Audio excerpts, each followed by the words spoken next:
चलिए आज बात करते हैं इंसानियत के सबसे बड़े और सबसे साहसी सफर में से एक की वॉयेजर 1 की कहानी। ये एक ऐसी मशीन की दास्तां है जिसने वाकई में ब्रह्मांड को देखने का हमारा नजरिया ही हमेशा के लिए बदल दिया। जरा इस नंबर को देखिए, 2026 की शुरुआत तक वॉयेजर 1 हमारी पृथ्वी से करीब 25.7 अरब किलोमीटर दूर पहुंच चुका होगा। ये इंसानों की बनाई हुई कोई भी चीज है जो हमसे सबसे ज्यादा दूर है। ये दूरी इतनी ज्यादा है कि इसकी कल्पना करना भी मुश्किल है। यूं समझिए, अगर रोशनी की रफ्तार से भी कोई सिग्नल भेजा जाए, जो ब्रह्मांड की सबसे तेज रफ्तार है, तो भी उसे वॉयेजर 1 तक पहुंचने में 23 घंटे से ज्यादा का वक्त लगेगा। तो सवाल यही उठता है कि आखिर ये हुआ कैसे?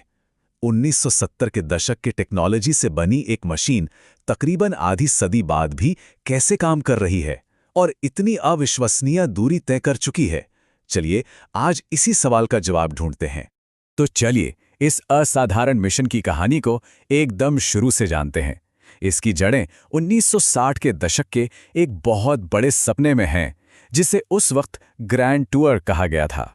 देखिए, ये मिशन ग्रहों की एक बहुत ही दुर्लभ अलाइनमेंट का फायदा उठाने के लिए बनाया गया था। एक ऐसी स्थिति जो हर 176 साल में सिर्फ एक बार बनती है। और मजेदार बात यह है कि इसे अपने जुड़वां यान वॉयेजर 2 के लॉन्च होने के 16 दिन बाद लॉन्च किया गया था, लेकिन एक छोटे रास्ते की वजह से ये उससे आगे निकल गया। लेकिन इसकी शुरुआत ही बड़ी ड्रामेटिक थी। लॉन्च के दौरान एक रॉकेट स्टेज तय समय से पहले ही बंद हो गया। मिशन लगभग फेल हो चुका था, लेकिन तभी यान के ऑनबोर्ड कंप्यूटर ने फौरन सिचुएशन को समझा और कमी को पूरा करने के लिए अपने इंजनों को ज्यादा देर तक चलाया। और जब वो सही रास्ते पर पहुंचा तो उसमें सिर्फ 3.4 सेकंड का फ्यूल बचा था। बाल बचा था ये मिशन।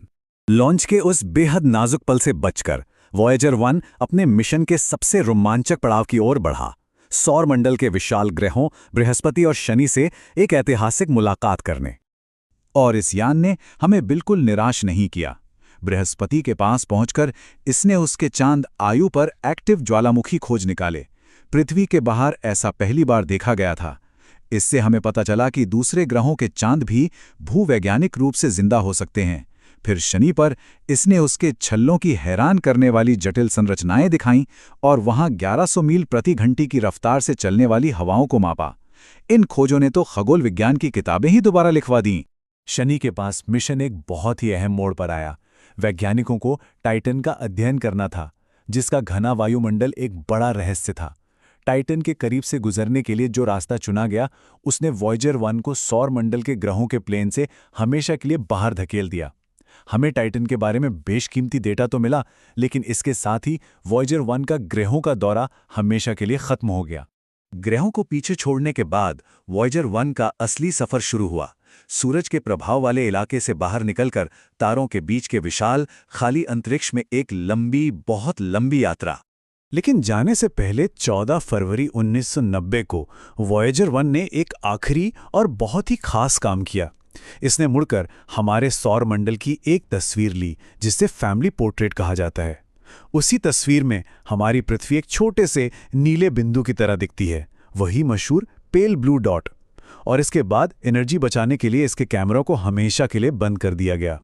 वॉयेजर 1 का अगला लक्ष्य था हीलियोपॉज को पार करना। अब ये हीलियोपॉज क्या है? आसान भाषा में इसे हमारे सौर मंडल का एक सुरक्षा कवच या एक बुलबुला समझिए। ये वो बाउंड्री है जहां हमारे सूरज से निकलने वाली ऊर्जावान कणों की धारा यानी सोलर विंड इतनी कमजोर पड़ जाती है कि वो दूसरे तारों से आने वाली हवा का मुकाबला नहीं कर पाती। इसके पार ही असली इंटरस्टेलर स्पेस यानी तारों के बीच का अंतरिक्ष शुरू होता है। और इस बाउंड्री तक पहुंचना कोई आसान काम नहीं था। 1998 में ये पायनियर 10 को पछाड़कर सबसे दूर की मानव निर्मित चीज बन गया। 2004 में इसने टर्मिनेशन शॉक को पार किया और आखिरकार 25 अगस्त 2012 को इसने इतिहास रच दिया। ये हीलियोपॉज को पार करके इंटरस्टेलर स्पेस में दाखिल होने वाला पहला यान बना। आज वॉयेजर 1 सिर्फ एक पुराना स्पेस प्रोब नहीं है, बल्कि ये तारों के बीच हमारा दूत है। लेकिन अरबों किलोमीटर दूर से इससे संपर्क साधना एक बहुत बहुत बड़ी चुनौती है। यही विशाल दूरी कम्युनिकेशन को एक अविश्वसनीय चुनौती बनाती है। स्क्रीन पर जो नंबर दिख रहा है वो इसी चुनौती का प्रतीक है। वॉयेजर 1 से पृथ्वी तक एक रेडियो सिग्नल को रोशनी की रफ्तार से सफर करने में भी 23 घंटे से ज्यादा का समय लगता है। इसका मतलब ये हुआ कि मिशन कंट्रोल से एक कमांड भेजने और ये जानने में कि यान ने उसे रिसीव किया भी है या नहीं लगभग 2 दिन लग जाते हैं। हाल ही में 2023 के आखिर में यान ने बेकार का डेटा भेजना शुरू कर दिया था। ऐसा लगा कि शायद मिशन अब खत्म हो गया है, लेकिन जेपीएल के इंजीनियरों ने हार नहीं मानी। उन्होंने पता लगाया कि 47 साल पुराने कंप्यूटर की एक मेमोरी चिप खराब हो गई थी। उन्होंने उस चिप के कोड को अरबों किलोमीटर दूर से बड़ी ही चतुराई से कंप्यूटर के दूसरे हिस्सों में बांट दिया और अप्रैल 2024 में वॉयेजर 1 ने फिर से सही डेटा भेजना शुरू कर दिया। ये सच में इंजीनियरिंग का एक चमत्कार है, लेकिन वक्त अपना असर दिखा रहा है। वॉयेजर 1 की शक्ति उसके प्लूटोनियम पावर सोर्स से आती है, जो हर साल थोड़ा और कमज़ोर होता जा रहा है। इस असाधारण मिशन को ज़्यादा से ज़्यादा लंबा खींचने के लिए इंजीनियरों को एक-एक करके इसके कीमती साइंटिफिक इंस्ट्रूमेंट्स को बंद करने जैसे मुश्किल फैसले लेने पड़ रहे हैं। और उम्मीद है कि लगभग 2036 तक इसकी शक्ति पूरी तरह खत्म हो जाएगी और वॉयेजर 1 हमेशा के लिए खामोश हो जाएगा। तो जब वॉयेजर 1 के सारे उपकरण बंद हो जाएंगे, तो क्या इसका मिशन खत्म हो जाएगा? असल में नहीं। तब इसका आखिरी और शायद सबसे अहम मिशन शुरू होगा। जैसा कि नासा खुद कहता है, वॉयेजर यानों की नियति है शायद हमेशा के लिए मिल्की वे में भटकते रहना। ये ब्रह्मांड में एक खामोश राजदूत बन जाएगा।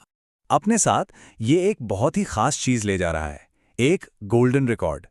ये एक टाइम कैप्सूल की तरह है, जिसमें पृथ्वी के जीवन और संस्कृति की तस्वीरें और आवाज़ें कैद हैं।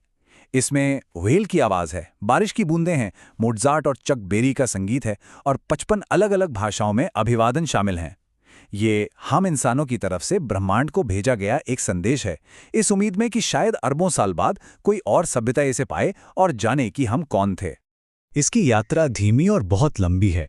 करीब 40,000 सालों में ये ग्लीसे 445 नाम के एक तारे के पास से गुजरेगा और ये तो बस इसकी अनंत यात्रा का एक छोटा सा पड़ाव होगा। तो आखिर में ये सवाल बचता है, जब हम और हमारी ये दुनिया शायद मौजूद ना हो, तब भी वॉयेजर 1 सितारों के बीच सफ़र कर रहा होगा। मानवता का ये छोटा सा दूत जो हमारी जिज्ञासा, हमारी कला और हमारे होने का सबूत लिए घूम रहा है, उसकी अंतिम विरासत क्या होगी? शायद यही कि हमने कोशिश की, हमने तारों तक पहुंचने का सपना देखा,